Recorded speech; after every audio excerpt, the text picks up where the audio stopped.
సిరిడి పట్టణమెంతటి పరమ పుణ్యము చేసుకున్నదో, సిరిడి పట్టణమెంతటి పరమ పుణ్యము చేసుకున్నదో, సాయినాథ నీకదియే సామ్రాజ్యమైనది.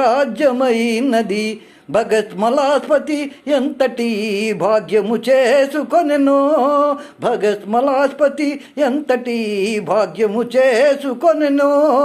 సాయి అని తొలిసారిగా పిలిచే సార్థక్యమును పొందెను, సాయి అని తొలిసారిగా పిలిచే సార్థక్యమును పొందెను. ఎక్కడ పుట్టితివో సాయి, ఎక్కడ పెరిగితివో, షిరిడి చేరి ఆశ్రిత జనులను తరింపగ వచ్చితివో. జననం లేని జగన్నాథుని జన్మ రహస్యమును తెలియగాలేము మేము, తెలుసుకోలేము.